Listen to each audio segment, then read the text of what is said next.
राहुरी शहरामधील कानिफनाथ चौक परिसरामध्ये 16 जुलै रोजी सकाळी घडलेल्या दुर्दैवी घटनेमध्ये पुरुषोत्तम प्रभाकर कुलकर्णी यांनी राहत्या घराच्या दुसऱ्या मजल्यावरील खोलीमध्ये गळफास घेऊन आत्महत्या केल्याची घटना उघडकीस आली आहे। 16 जुलै रोजी सकाळी सुमारे 8:30च्या दरम्यान त्यांच्या मुलाच्या लक्षात ही बाब आली।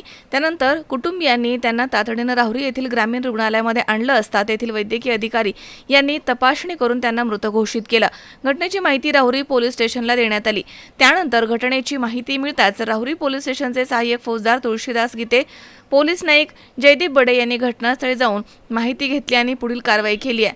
त्यानंतर शवविच्छेदन करून मृतदेह नातेवाईकांच्या ताब्यात देण्यात आला। पुरुषोत्तम कुलकर्णी हे कानिफनाथ चौकामधील बालाजी इलेक्ट्रॉनिक्स शेजारी राहत होते।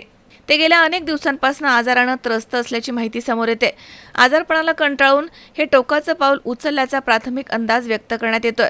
घटनास्थळी मिळालेल्या चिठ्ठीमध्ये माझी जमीन विकून वडिलांचा उपचार करा असा भावनिक उल्लेख करण्यात आला आहे, अशी माहिती समोर आली आहे। या घटनेमुळे कानिफनाथ चौक परिसरामध्ये हळहळ व्यक्त होतीये आणि त्यामुळे सर्वत्र शोककळा पसरली आहे। त्यांच्या पश्चात वडील, पत्नी आणि 2 मुलं असा परिवार आहे। या प्रकरणी पुढील तपास राहुरी पोलीस स्टेशनचे पोलीस निरीक्षक रवींद्र देशमुख यांच्या मार्गदर्शनाखाली संबंधित पोलीस करत आहेत।